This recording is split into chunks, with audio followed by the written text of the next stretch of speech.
Hey everyone, ever feel like you're stuck in a negotiation standoff where giving an inch feels like losing the whole battle? Hmm. Today we're diving deep into the art of negotiation. Okay. Not the cutthroat kind, Right. but a principled approach to getting what you want without giving in. Mm. We're taking Getting to Yes by Roger Fisher and W.Ury as our trusty guide for this one. And you know what I think is so fascinating about this book? What's that? It really reframes negotiation as like an essential life skill. Oh, interesting. It's not just for lawyers or diplomats. Totally. It's like they're saying, look, whether it's deciding what's for dinner or hammering out a business deal, Right. you're already negotiating every day, but are you doing it well? Exactly. Yeah. And that's where the book's insights become incredibly powerful, I think. Okay. They start by dissecting this thing called positional bargaining, which, Oh, let's be honest, yeah. is how most of us tend to approach negotiation. Right. It's all about digging into your position, refusing to budge. Like that classic scene we've all witnessed or maybe even been a part of at a flea market. Oh, yeah. You see a brass dish you absolutely have to have. It's perfect. Right. But the vendor's asking price is not optimistic, let's say. Yeah. And you're determined to get a bargain. Right. So you throw out your lowest offer. Yeah. What happens next is fascinating. Becomes a battle of wills. More than that, I think our egos get tangled up with our positions. The higher the stakes, the harder it becomes to separate the person from the problem. Right. Suddenly, it's not just about the brass dish. It's the principle. It's about winning, proving something, maybe even saving face, And that's where things get messy. Yeah, We've all been there, right? we have. But the authors of Getting to Yes argue that this positional bargaining often leads to agreements that aren't actually good for either side. Absolutely. You might win by getting the dish for a skeel, but was it worth the stress, the wasted time, maybe even a strained relationship with the vendor? Or worse, you walk away empty-handed, feeling frustrated and resentful, even if there might have been a better way. And think about how this dynamic gets, magnified when you have more people involved. Oh, yeah. Imagine a family trying to decide where to go on vacation. Oh. Or a team at work trying to agree on a project deadline. Right. Everyone digs into their positions, and suddenly it's a recipe for resentment, gridlock, or Yeah. even explosive arguments. Okay, so positional bargaining, ditch it. Got it. Sorry. But what's the alternative? Well, the book offers a really compelling answer. Okay. And it all starts with shifting your focus from positions to interests. Oh, okay. So think back to that brass dish, right? Right.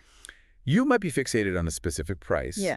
But what's the underlying interest driving that? Do you want to feel like you got a good deal? Are you trying to stay within a certain budget? And for the vendor, maybe they're trying to make rent. Or maybe this particular dish has sentimental value and they're hesitant to let it go for cheap. Exactly. And Oh. here's the key insight. Once you uncover those underlying interests, a world of possibilities opens up. It reminds me of that anecdote from the book about the library window. Oh, yeah. A seemingly impossible conflict between two people. Right. One wants the window open for fresh air. The other wants it closed to avoid a draft. Classic. They're stuck arguing open versus closed Right.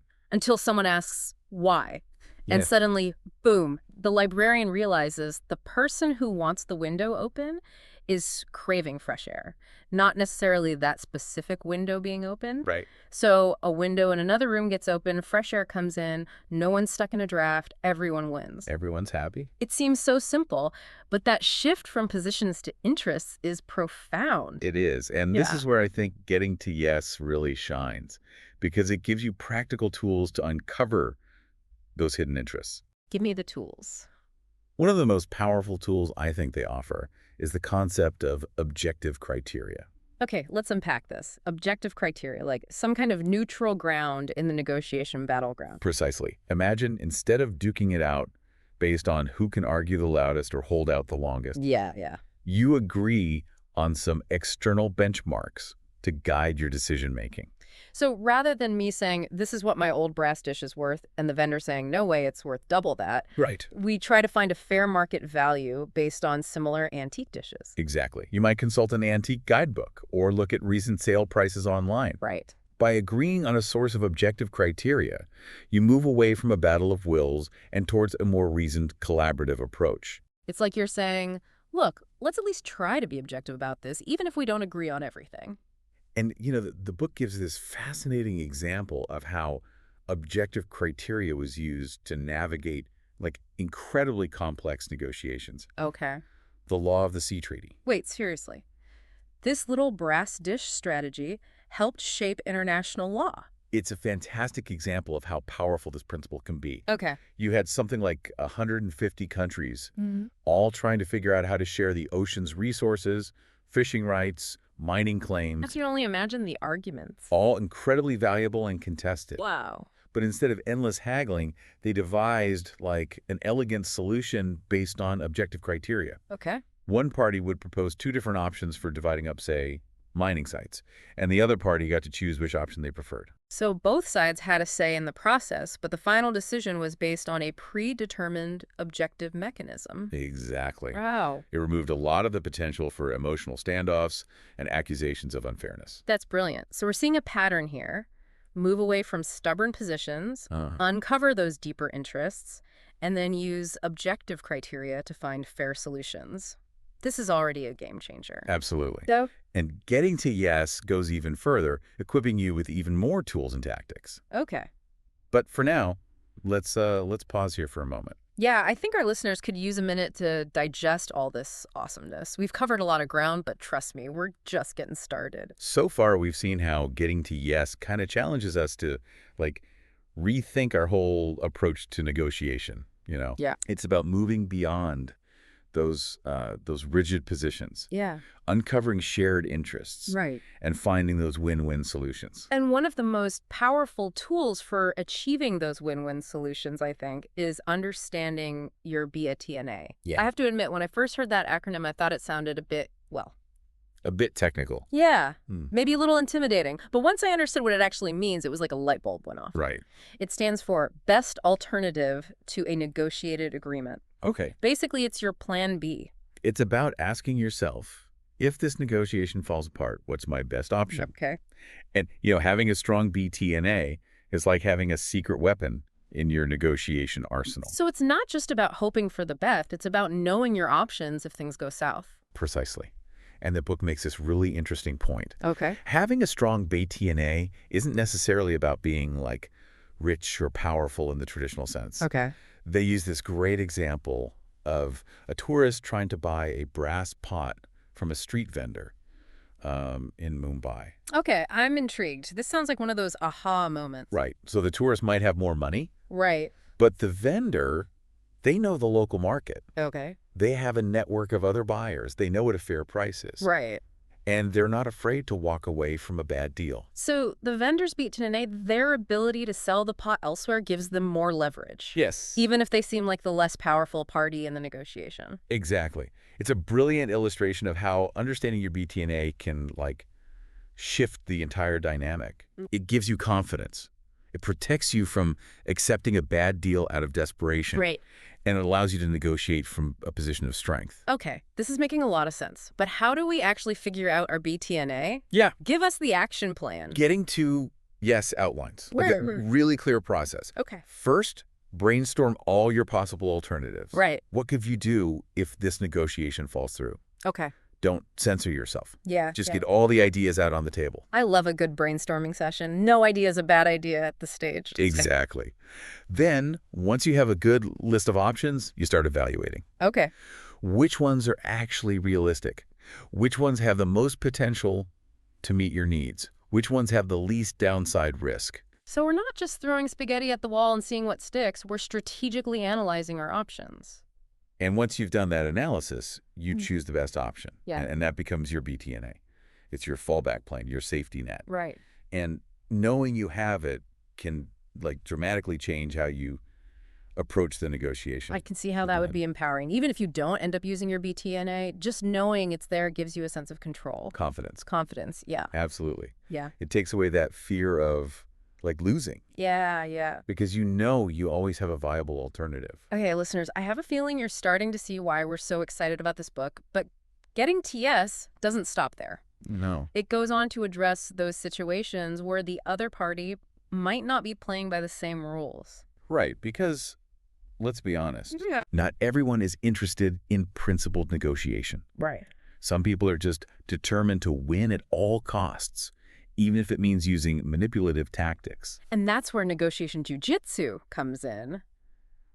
This part of the book always makes me think of those classic martial arts movies. Yeah. Like deflecting your opponent's blows with their own energy. It's a powerful analogy. And the book gives some really practical advice for how to handle those situations where someone is trying to throw you off balance. Like, what do you do when someone hits you with that classic line? Oh, I know. That's my final offer, take it or leave it. Ugh. Well, the instinctive reaction Yeah. is often to get defensive Right. or even aggressive, Yeah. but that usually just escalates the conflict. Instead, getting to yes suggests using a technique they call don't attack, redirect. So not playing their game, but gently steering the conversation back to principles. Exactly. Huh. For example, instead of arguing about the offer itself, Right. you could say something like, help me understand how you arrived at that figure. Hmm. Or, what criteria are you using to determine a fair price? It's about asking questions, seeking clarification, trying to understand their perspective. Yes. Even if you suspect they might not be entirely genuine. And, the book even provides some specific phrases that you can use in these situations. Oh, nice. Like what? Things like, please correct me if I'm wrong, or it sounds like we have different views on this. How can we bridge the gap? It's like you're saying, I see what you're doing there, but I'm not going to play that game. I'm here to find a solution that works for both of us. And often, that calm, assertive approach can be incredibly disarming. Hmm. The other party might be so used to people either caving in or getting confrontational Right. that this thoughtful, principled response kind of throws them off balance. It's like you're subtly shifting the power dynamic. Yes. Just by refusing to play their game. Exactly. Yeah. And that's the beauty of negotiation jujitsu. Yeah. It's not about being passive or aggressive. Right. It's about being assertive in a way that protects your interests Right. while still leaving the door open for a mutually beneficial agreement. Okay, so we've talked about BATNA and negotiation jujitsu. But let's be honest, sometimes you encounter those hardcore negotiators who seem to have a whole playbook of dirty tricks. Right. And getting to yes doesn't shy away from that. They have a whole chapter on taming the hard bargainer. And it's fascinating Okay. because they break down all these common tactics. Okay, spill the tea. What are some of these dirty tricks we should be aware of? Well, there's the classic good cop, bad cop routine Oh, yeah. where one person pretends to be on your side while the other one plays the hardliner. Oh, I've seen that one in action. It's like they're trying to make you feel grateful for even the smallest concession. Then there's the tactic of throwing out phony facts, hoping you won't call them out. All right. A sneaky. Or deliberately delaying the negotiation, hoping you'll get desperate and cave to their demands. Ugh, it's like a whole arsenal of psychological warfare. But here's the thing. Knowledge is power. Okay. Once you're aware of these tactics, you're much less likely to fall for them. So the best defense is a good offense. Or, in this case, a good awareness. Exactly. And the book provides specific strategies for countering each of these tactics. So it's like having a secret decoder ring for those tricky negotiation moments. Exactly. And the key takeaway is this. Don't be a victim. Hmm. Principled negotiation isn't about being a pushover. Right. It's about protecting your interests Right. while still seeking those win-win outcomes. This has been eye-opening. I feel I'm armed and ready to tackle any negotiation that comes my way. Me too. Oh, And I think the most important takeaway from getting to yes is that it's not just about winning deals. right. It's about building better relationships. That's such a great point. Because at the end of the day, we're all negotiating our way through life, right? Whether it's with our family, our colleagues, Right. or even just that vendor at the flea market. Yeah. These principles can help us create more satisfying outcomes for everyone involved. And that's the beauty of this book, Mhm. It's not just about boardrooms and contracts. It's about approaching every interaction Right. with a spirit of collaboration and mutual respect. It's like the authors are saying, hey, even those everyday disagreements, Right. those little conflicts that can simmer and fester, Yeah. they're opportunities for growth and understanding. Precisely. Yeah. Think about a recent argument you had, maybe with a partner or a roommate. Right. Looking back, could you see the role of positions? Hmm. How clinging to being right might have gotten in the way of finding a solution Mm. that worked for everyone. That's such a good point. It's so easy to like get caught up in the heat of the moment. But Yeah. what if instead of digging in our heels, Right. we took a breath Yeah. and asked, what's really going on here? Right. What are our underlying needs and interests? And that's where those tools from getting to yes become so incredibly valuable, I think. Totally. Instead of viewing negotiation as like a battle, Right. it becomes a collaborative problem-solving process. And by mastering those skills, Yeah. by learning how to, separate people from problems, Right. by focusing on interests instead of positions, Yes. and by seeking those win-win outcomes. Right. We can transform those everyday conflicts into opportunities for connection and growth. I love that. It's not about avoiding disagreements altogether. Right. Conflict is a natural part of life. Totally. It's about approaching those disagreements with a more constructive and compassionate mindset. And you know what's really exciting? What's that? The authors of Getting to Yes argue that this principled approach to negotiation, Yeah. it isn't just good for our personal lives. Right. It's essential for tackling, like, the biggest challenges facing our world today. Absolutely. Yeah. Think about issues like climate change, Right. international relations, Yeah. even political polarization. Right. They all require collaboration and compromise, Totally. a willingness to listen, understand, and find, like, common ground. They're saying the future depends on our ability to negotiate effectively. It does. No pressure, right? Right. But seriously, it's a powerful message. Yeah. And it gives me hope. Okay. Because if we can learn to apply these principles, not just in our personal lives, Right. but also in our communities Yeah. and on a global scale, Right. imagine the possibilities. So as we wrap up this deep dive into Getting to Yes, the challenge for you, our listener, is this. What negotiation in your own life, no matter how small, could benefit from a more principled approach? Could you bring these tools to your next team meeting, to a conversation with a loved one, even to that like internal debate you have with yourself when making a tough decision? The authors of Getting to Yes believe that principled negotiation is not just a skill. It's a superpower. It is. And the more we practice it, the more we can unlock our potential to create a better world, both for ourselves and for generations to come. I couldn't agree more. It's a journey worth taking. Yeah. One conversation at a time. Thanks for joining us on this deep dive. Until next time, happy negotiating.